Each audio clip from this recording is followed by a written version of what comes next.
Hello mga kalutong bahay, magluto tayo ng rice cake.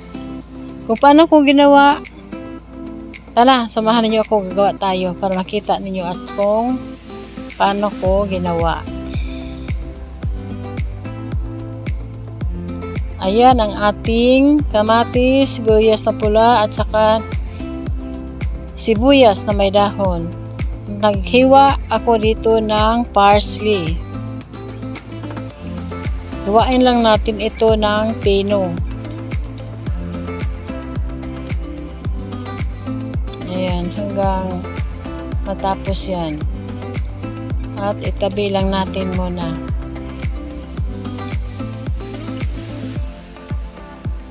Ayan, shout out mga kalutong bahay. Ayan, tapos na.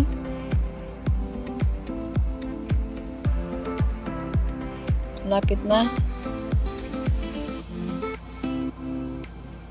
Ayan, isit aside lang muna natin yan.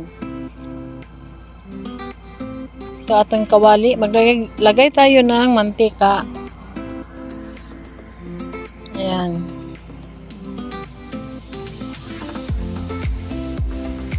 Mga 2 kutsarang mantika.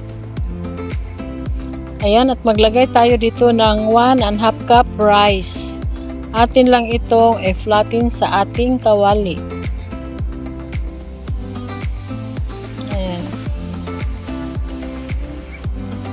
Punit na ko ang pasi.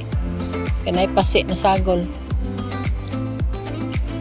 Ayan, ang 1 cup and 1/2. Yan, mga kalutong bahay.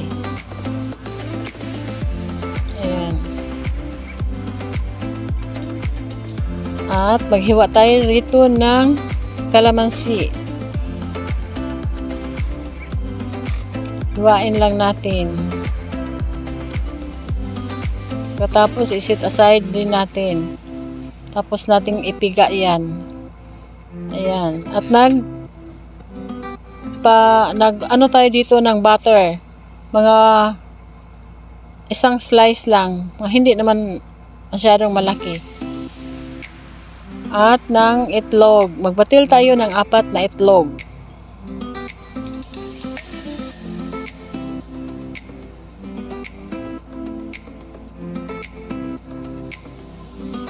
Ayan, 4. At atin lang itong batilon. Ayan. Lagyan na natin dito ang kamatis, sibuyas na pula at ang sibuyas na may dahon. Haluin. Ayan.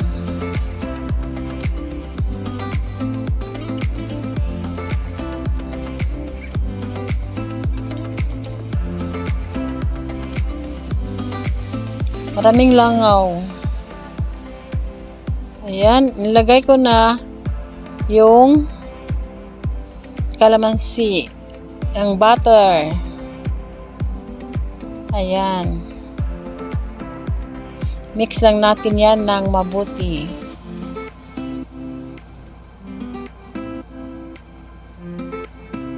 Tapos maglagay tayo ng 2 kutsarang evaporated milk.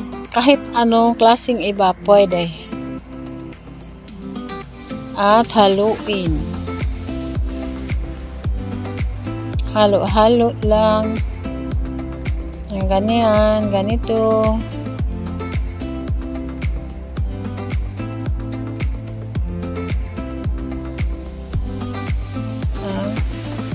Naglagay pa tayo dito ng iba pang seasoning. Naglagay ako ng kaunting cayenne para medyo maanghang. At ng ground black pepper.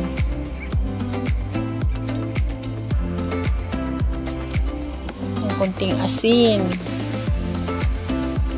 garlic powder. Dinamihan ko ang paglagay kasi masarap yung maraming garlic. Haluin. Ayan.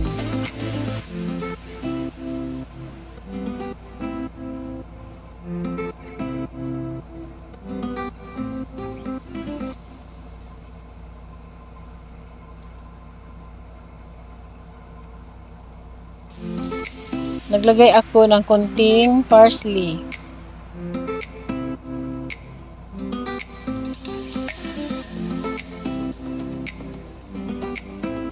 At ng konting seasoning. Nasa inyo yan kung gusto niyo lagyan ng seasoning. Ako, naglagay lang ako ng konti. Ayan, ang ating kanin. Naglagay tayo dito ng brown black pepper. Brown black pepper, saka garlic powder at saka konting seasoning ulit. Yan. Garlic powder yan. Ayun, at sa puntong ito naka ano na ang apoy dyan. Sa mahinang apoy lang para hindi siya mapaig. Hindi siya mudukot ba. Tapos takpan.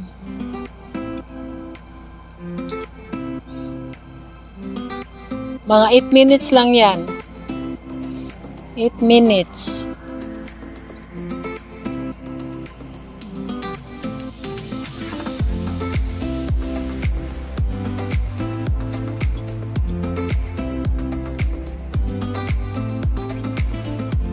Ayan. Sa hindi pa pala nakapag-subscribe sa aking channel, please subscribe and hit the notification bell para updated kayo sa aking mga video. Shout out mga kalutong bahay, aking mga team, Mami Dory Vlog, Pizza TV, Letiger Channel, Lailingaw, si Gemini 2053, si Jojo the Farmer. Ayan, naglagay na tayo dito ng ating mixture, egg mixture. Ayan, ang atin lang itong i-flatten dito sa ating rice. At idiin ng kunti para naman yung egg mixture ay papasok doon sa rice. Ayan. Pogi Boy Production, hello. Inday Gang, hello. Ayan. Ayan, kumulo na siya, oh. Yung itlog.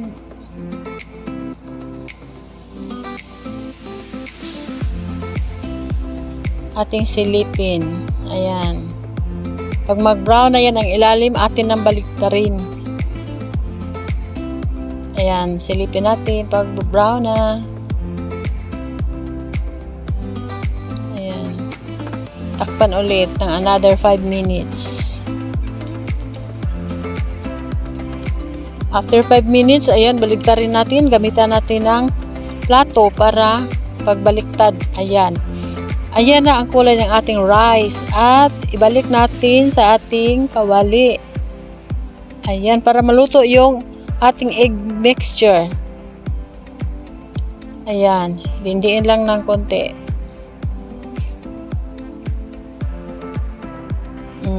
Ayan, takpan ng mga 8 minutes para maluto na yung ating itlog at saka yung kanyang mga sibuyas, kamatis, sibuyas na dahonan at yung parsley. Ayan, silipin natin. Balik ulit. Parang hindi pa kasi yun nag-brown ang sa ilalim. Ayan.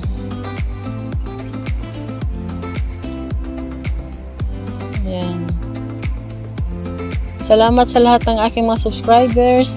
At ayan, atin na ulit na baliktarin. Ayan na ang resulta. Ang ganda. Masarap to mga kalutong bahay. O, ayan na, dahil rice cake yung ating niluto, ang bida dito ay ang rice. Kaya, dito tayo maglagay ng parsley sa ibabaw ng rice.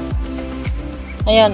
At sana gustuhan ninyo itong ating luto na rice cake, mga kalutong bahay. Ayan, lagyan na natin ng mga parsley. Ayan na. At ating hiwain.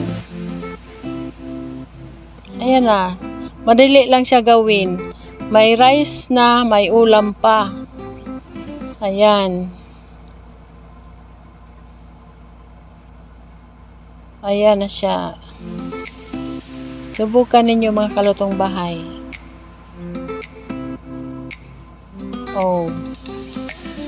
Ito na ang ating rice cake. Sana nagustuhan ninyo ang ating luto ngayon mga kalutong bahay. Maraming salamat sa inyong panonood.